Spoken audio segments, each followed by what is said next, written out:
In July, we met Cillian Murphy, star of Inception. He did his best to explain a fairly inexplicable movie. Dreams, like when you dream, it feels like reality, you know, when you're sleeping and when you're experiencing it, and so therefore in the sort of aesthetic of the movie, the look of reality and the look of dreams are pretty much the same, except for these subtle shifts and I think that's great as well. You know, like in the Batman movies, everything is grounded in a reality and something that audiences can identify with or connect with. You know? Some listeners' questions which came in via Twitter, Cillian. David Reed, did Nolan keep aspects of the narrative a secret from the actors? No, we read the script. Everybody read the script, as far as I know. And what did you make of it then? The very first time, because Mark's already said, you know, you have to work very hard. When you read the script for the first time, what did you think?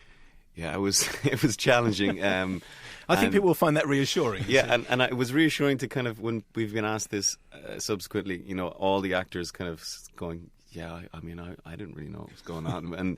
and so you had to, like, read it once, have a cup of coffee, go back at it again. But you knew it was something, you know, hugely original and really compelling, but it was really hard to get into the structure of it. But, you know, his mind is phenomenal. I mean, the man is crazy brilliant, and so you knew you were in amazing hands. And he, you know, you would have to say on occasions, like, okay, like Ellen says in the movie, hey, whose dream exactly are we now? What exactly there? But you just hand it over to Chris, because you know, it never feels like a huge movie. It always feels like a little independent. Although it should be said, in the script's defence, there are actually very few moments in which somebody actually says, sorry, just explain. There are very few Basil exposition moments in which everything stops and somebody does explain Would you it. quite like to have had a couple of those? No, but I love the fact that the film is kind of like going, keep up, you know, come on, keep up. And literally, you cannot, you know, if you need to go to the toilet, forget it, right? If you need to go to the loo, go out, come back in at the beginning of the movie, start again. You go out for a loo, but you'll come back, you'll be in a whole other realm and you won't know where you are.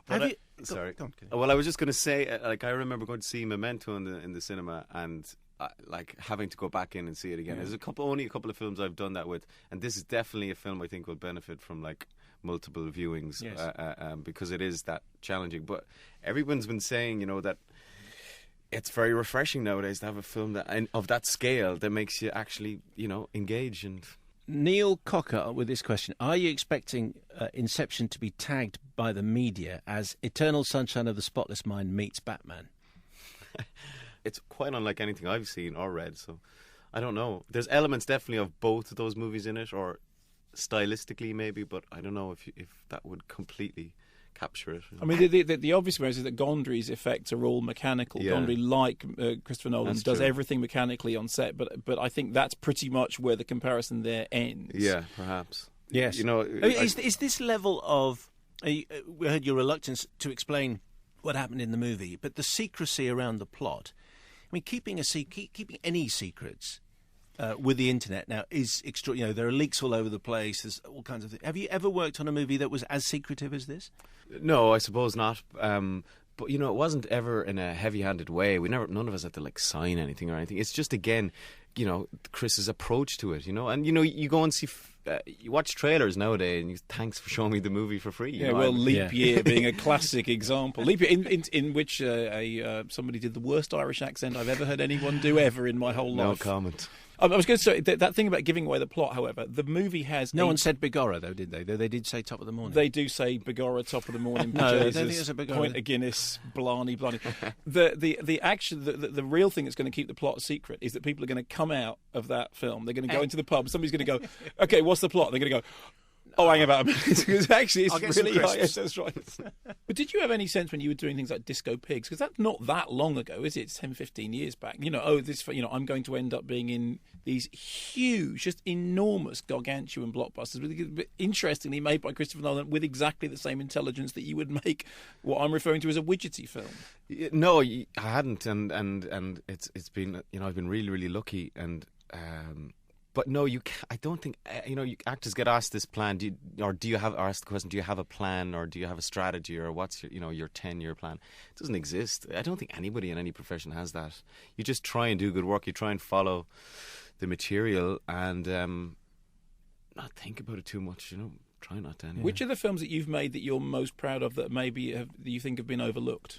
I don't know. It's I had the joy to work with Ken Loach, and it was a very successful film. But again, that got very little notice on the other side of the pond, and that tends to happen. The Win the Shakespeare Valley did win the Cannes Palme d'Or. Sure, but I think that for example, in America, very little people have seen that. And that's the difference between those two.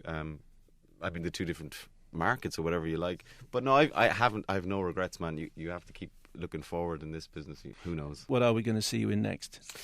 I don't know. There's a couple of things I'm looking at, a couple of things I'm reading, and I'm actually quite keen to do a play. I haven't done a play in like 4 or 5 years, so I'm quite keen to get back on stage. And now I'm going to ask you the awkward question. So what's your position on 3D? Because there was an interview with Chris Nolan recently in which he said, look, this whole thing, he was talking about foot candles of light, right, and saying, 3D creates great loss of foot candles of light. And he said, and then they were talking about, Inception in 3D. No, he wanted to do it as it was. IMAX was the way he was going.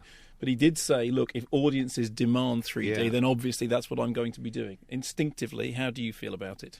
Well, I have yet to be completely wowed by the 3D experience in a cinema. Now, the caveat to that is that I haven't seen Avatar, so maybe that is the one that will completely wow me. I don't know.